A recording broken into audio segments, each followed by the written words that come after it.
Ya, Assalamualaikum warahmatullahi wabarakatuh. Selamat pagi semuanya. Halo teman-teman.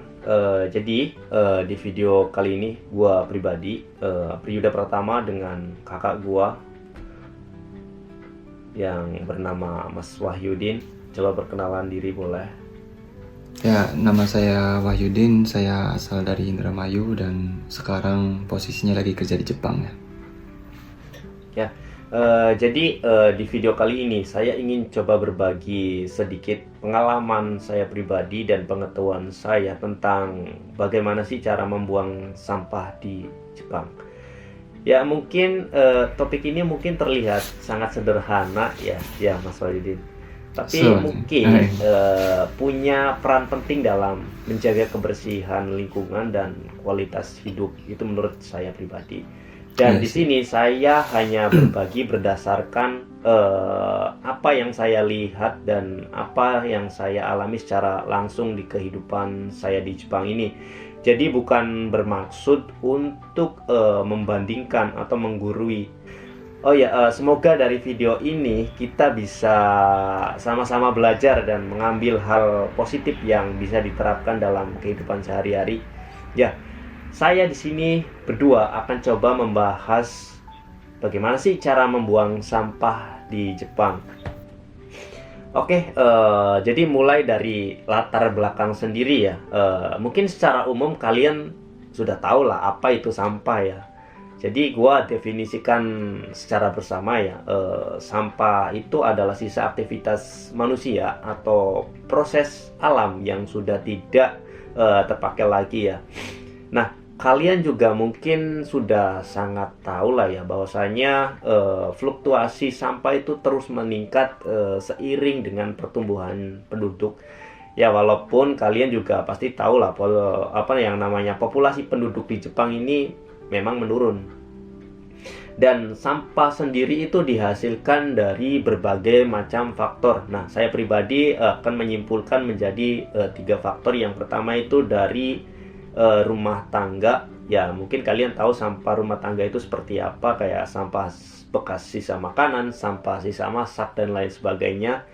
Yang kedua itu sampah industri. Kalian tahu lah industri segede apa dan sampahnya segila apa, sebanyak apa ya, apalagi yang namanya bekas oli dan lain sebagainya. Dan satu lagi yaitu sampah jenis ya yang berasal dari komersial, kayak bekas restoran, kotoran-kotoran restoran dan toko-toko kan produksi, pasti mereka memiliki sampah. Nah, itu disebutnya sampah komersial. Nah, sampah sendiri itu memiliki dampak loh, teman-teman. Nah, dampak di sini yang menurut saya pribadi itu bisa mempengaruhi satu lingkungan. Yang kedua itu jelas kesehatan. Ya, yang ketiga itu kualitas hidup. Nah, dari semua tadi yang saya bicarakan, itu Jepang punya sistem yang sangat baik dalam pengelolaan sampah, terutama proses pembuangan sampah. Betul sekali ya. Jadi Jepang itu mempunyai proses pembuangan sampah yang sangat baik sekali. Karena apa? Karena kalau tidak diproses dengan baik, ya namanya sampah bakal berserakan di mana-mana dong. Maka dari itu pemerintah daerah itu memproses sampah itu dengan baik dan terstruktur. Dan itu sudah diatur oleh pemerintah daerahnya masing-masing. Dan pemerintah daerah tidak bisa menjalankan aturan-aturan tersebut tanpa adanya kerjasama dengan masyarakat kan. Dan masyarakat sekitar sini pun harus ikut andil. Maksudnya apa? Ikut kerjasama dengan pemerintah pusat ataupun daerah agar rencana yang diatur oleh pemerintah daerah itu berjalan dengan lancar. Bukan hanya warga lokal saja, akan tapi para pendatang seperti TKW dan lain sebagainya pun harus wajib mengikuti aturan tersebut. Nah, ya, seperti yang tadi kakak saya sampaikan ya mengenai proses pembuangan sampah di Jepang itu yang sangat terstruktur dan sudah diatur oleh regulasi pemerintah daerah serta masyarakat dan para pendatang yang harus memang ikut andil dalam hal ini supaya semuanya itu bisa berjalan dengan baik dan lancar. Nah, selanjutnya di Jepang sendiri ya, itu memiliki jadwal pembuangan sampah ya, dan setiap daerah itu memiliki kalendernya masing-masing. Nah,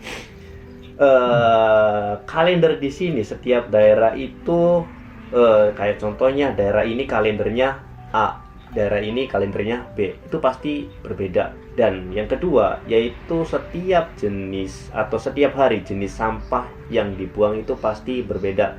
Saya kasih contoh gambaran, ketika hari Senin kita wajib buang sampah jenis botol ya, nanti semuanya buangnya botol. Ketika hari Selasa kita wajib buang sampah yang jenis beling ya, nanti semuanya buang jenis beling. Jadi di sini itu regulasinya seperti itu, setiap hari itu sampahnya berbeda, tidak bisa sama, dan ada semua dalam peraturan yang tertera di kalender ya. Dan ketika kita membuang sampah di sini juga itu harus benar-benar sesuai dengan jadwal yang sudah diberlakukan, yang sudah diberikan oleh pemerintah setempat ke rumah masing-masing secara free atau secara cuma-cuma.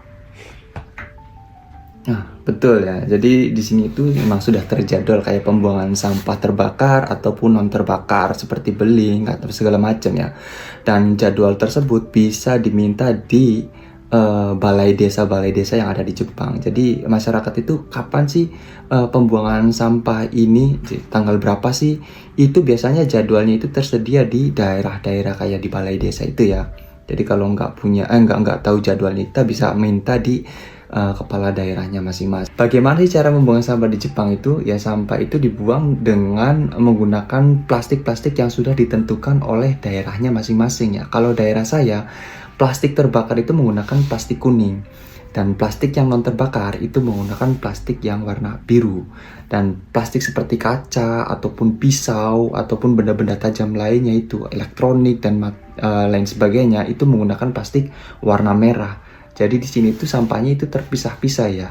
Dan di plastik tersebut itu mempunyai label daerahnya masing-masing.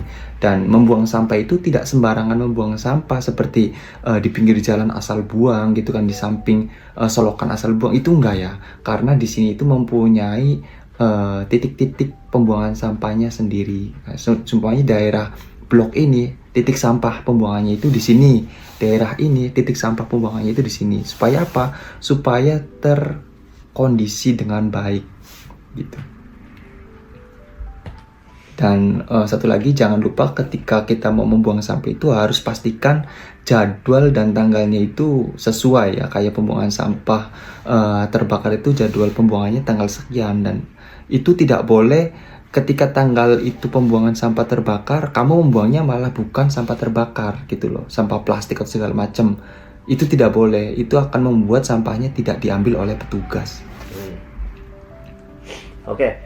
Jadi seperti yang kakak saya bilang ya tadi ya, tentang bagaimana cara membuang sampah di Jepang. Yang pertama itu sampah harus dipisahkan menggunakan kantong plastik khusus, serta membuang di tempat yang sudah ditetapkan oleh pemerintah setempat.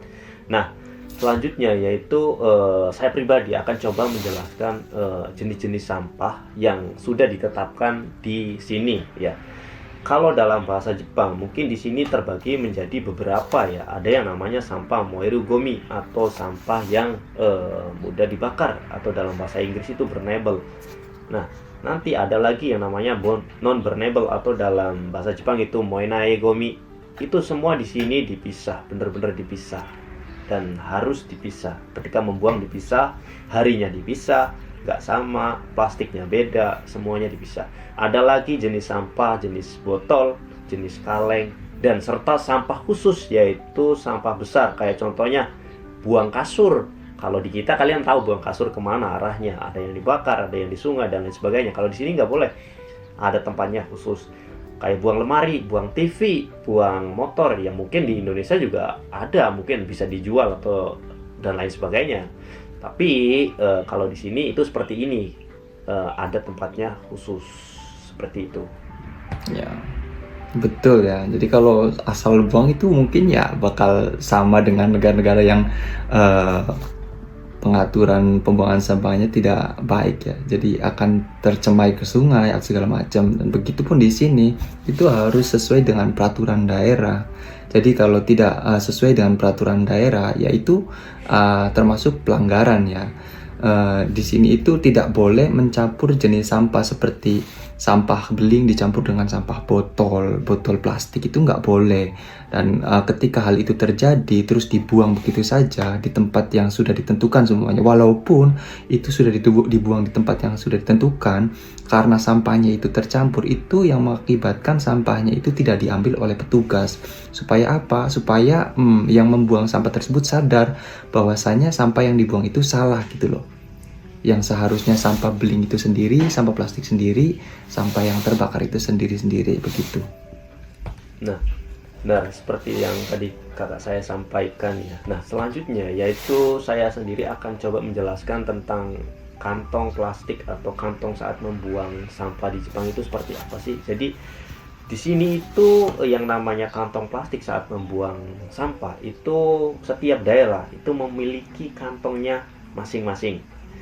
Ya, kayak contoh di daerah saya namanya Saikaishi ya, di sini itu kantongnya berwarna merah untuk yang Moribumi, untuk yang beling berwarna kuning. Karena setiap daerah itu memiliki kantongnya masing-masing dan pasti warnanya pun beda kalau di Jepang. Nah, kemudian di dalam kantong yang seperti yang tadi saya sampaikan, itulah ada label khusus, atau label khusus tersebut itu nama daerah biasanya atau nama kecamatan. Dan fungsinya apa sih? Fungsinya yaitu untuk mencegah pencampuran antar wilayah. Jadi kita tahu saat pengumpulan, oh iya ini kan wilayahnya si A, kenapa ada kantong plastik masuk sini? Ini kan harus plastik ini harusnya wilayah B. Jadi kita tahu, kita bisa mengontrol, kita itu tuh desa ini khusus mengontrol sampah desa ini. Desa ini khusus mengontrol sampah desa ini. Jadi kita tahu mana yang bisa menjaga kebersihan dengan baik, mana yang tidak bisa menjaga kebersihan dengan baik. Kita bisa tahu dengan itu.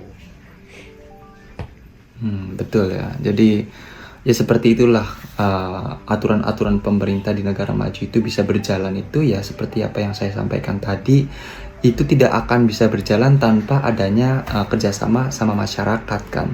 Dan masyarakat di sini itu kesadaran sampahnya itu sangat tinggi, bahwasanya apa sih negatif dari membuang sampah sembarangan gitu kan. Itu udah diajarkan memang dari TK ya. Jadi sampai dewasa pun udah terbiasa dia membuang sampah dengan baik dan memilih mana yang bisa diolah kembali, mana yang bisa dibakar gitu kan. Supaya apa? Supaya lingkungannya tetap bersih dan sehat gitu loh. Jadi masyarakat sini itu mempunyai budaya malu yang sangat tinggi guys.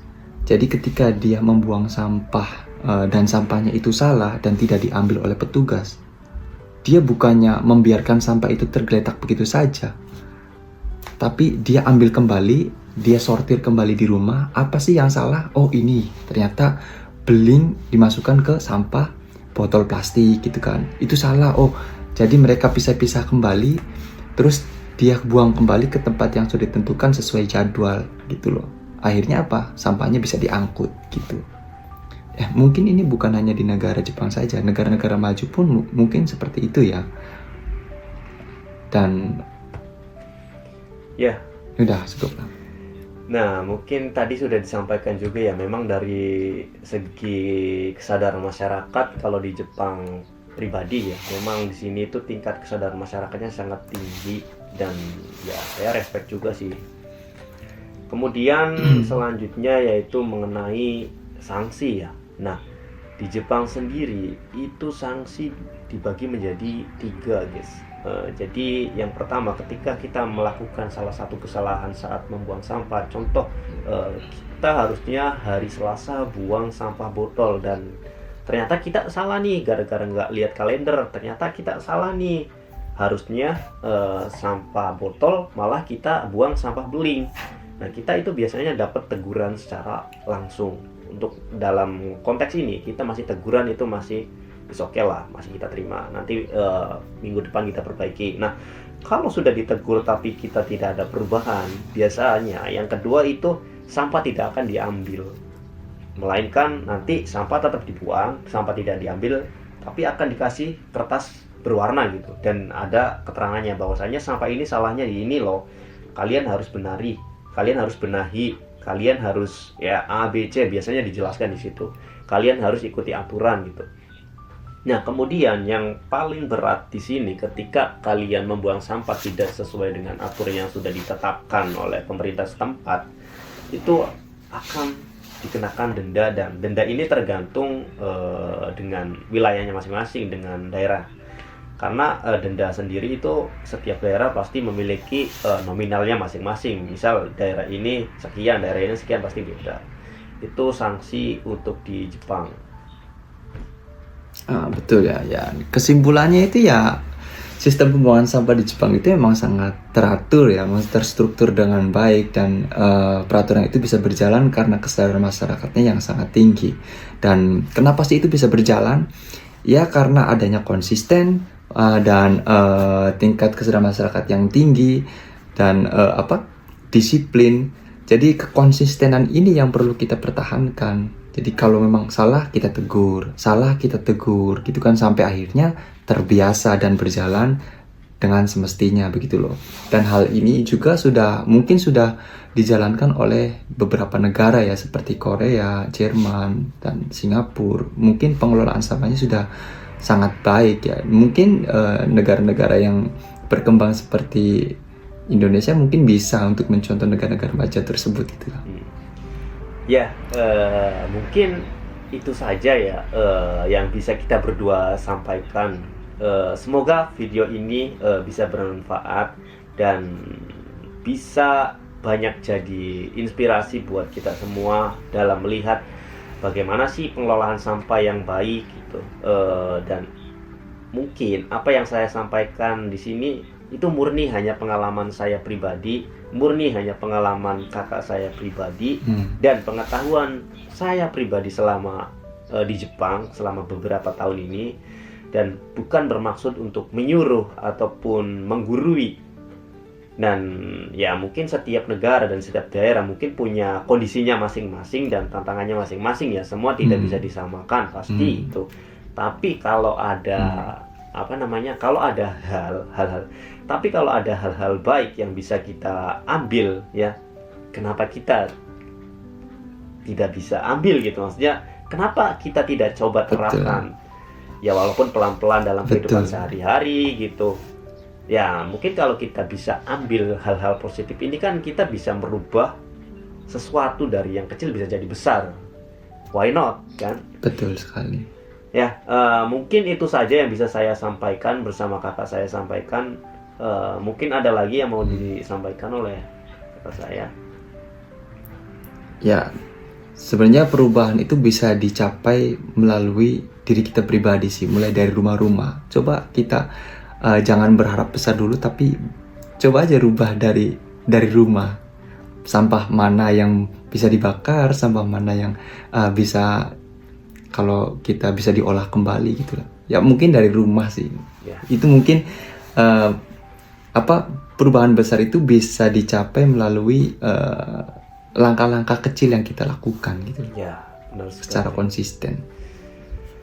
Oke, terima kasih atas waktunya Mas Wahyudin, dan terima kasih banyak buat semuanya yang sudah meluangkan waktu buat nonton sampai akhir. Terima kasih pokoknya, dan semoga next video saya bisa berkesempatan untuk bikin video lagi ya, karena akhir-akhir ini gua mungkin kakak saya juga sama-sama jarang bikin video, entah video live in Japan ataupun apa itulah, nggak ngerti. Intinya kita berdua memiliki kesibukannya masing-masing. Kakak saya dengan kesibukannya, saya dengan kesibukan saya, memang tidak bisa dipungkiri lah. Oke, sampai jumpa di video selanjutnya, dan semoga video kali ini benar-benar bermanfaat buat saya pribadi dan buat kakak saya. Ini video buat reminder saya pribadi juga, buat mirror saya pribadi juga. Semoga bisa lebih baik ke depannya. Ya, pokoknya terima kasih untuk semuanya. See you next time. God bless guys. Bye bye.